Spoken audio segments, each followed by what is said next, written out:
बात करते हैं S C Verma chapter number 3 objective 1 question number 13 की। ठीक है, क्या बोला है? In the arrangement shown in the figure the ends P and Q of an inextensible string move downwards. तो बोला है कि ये u वेलोसिटी से नीचे जा रहा है q पॉइंट, और ये भी u वेलोसिटी से नीचे जा रहा है। ठीक है, और क्या बोला है कि इनएक्सटेंसिबल स्ट्रिंग का मतलब क्या होता है? Ideal string. ठीक है, और जो मास m है, ये जो मास है अपना, इसकी वेलोसिटी ऊपर की तरफ v है, ऐसा अज्यूम कर लेते हैं। ठीक है, और क्वेश्चन में यही पूछा है कि बताओ v की वेलोसिटी क्या है। तो इतना तो साफ समझ में आ रहा होगा कि ये कंस्ट्रेंट मोशन का सवाल है। ठीक है, अब कंस्ट्रेंट मोशन के सवाल को अपन कैसे अप्रोच करते हैं समझना। अपन बात करेंगे इस मास के लेफ़्ट वाली स्ट्रिंग की। ठीक है, इस मास के लेफ़्ट में जो स्ट्रिंग दी हुई है उसका मैं डायग्राम बना रहा हूँ। ठीक है, यहाँ पर बनाते हैं अपन। ये रहा पॉइंट P। ठीक है, और ये पुली के ऊपर वाला पार्ट, और ये इस तरीके से गया हुआ है। ठीक है, at present at this moment vertical direction के साथ इसका एंगल कितना दिया हुआ है? थीटा दिया हुआ है। ठीक है, अब इस पॉइंट्स को मैं थोड़ा सा बड़ा बना देता हूँ। ठीक है, अब इसकी वेलोसिटी दी हुई है, इस P पॉइंट की वेलोसिटी दी हुई है अपने को कितनी? u। ठीक है, और इस M पॉइंट की वेलोसिटी, यानी कि ये वाला पॉइंट, इस पॉइंट की वेलोसिटी अपन क्या मान रहे हैं? ऊपर की तरफ अपन मान रहे हैं v। ठीक है, तो अब चूंकि ये जो स्ट्रिंग है वो इनएक्सटेंसिबल है, इसका मतलब इसकी लेंथ चेंज नहीं हो सकती।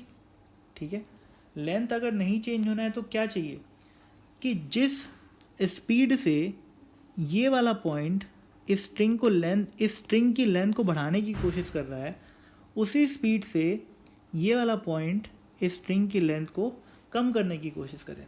ठीक है, ये हमारा टारगेट है। तो अब ध्यान देना यार कि ये वाला जो पॉइंट है उसकी वेलोसिटी तो स्ट्रिंग के बिल्कुल अलोंग है।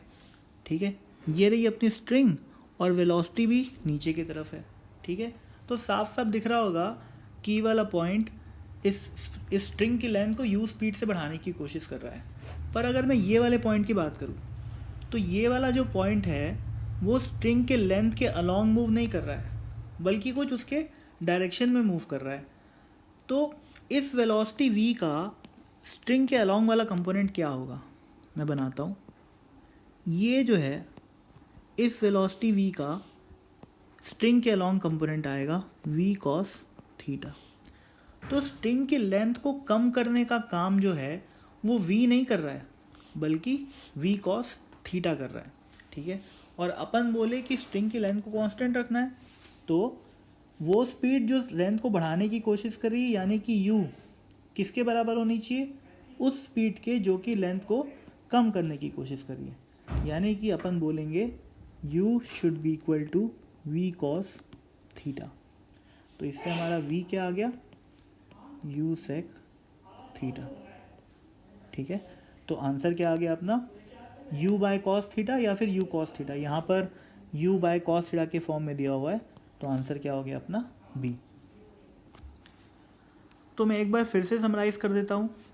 बेसिक अप्रोच क्या है इस क्वेश्चन की कि ये जो अपनी स्ट्रिंग है, ये वाली जो अपनी स्ट्रिंग है, उसको एक पॉइंट तो बढ़ाने की कोशिश कर रहा है इस तरीके से, और दूसरा पॉइंट उसकी लेंथ को कम करने की कोशिश कर रहा है।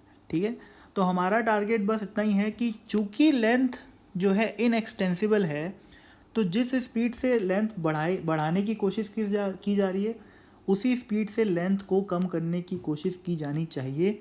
इसी वजह से u बराबर हमारे पास आया v cos थीटा, और v बराबर क्या आ गया? u sec थीटा, यानी कि u बाय cos थीटा। तो b is our right answer.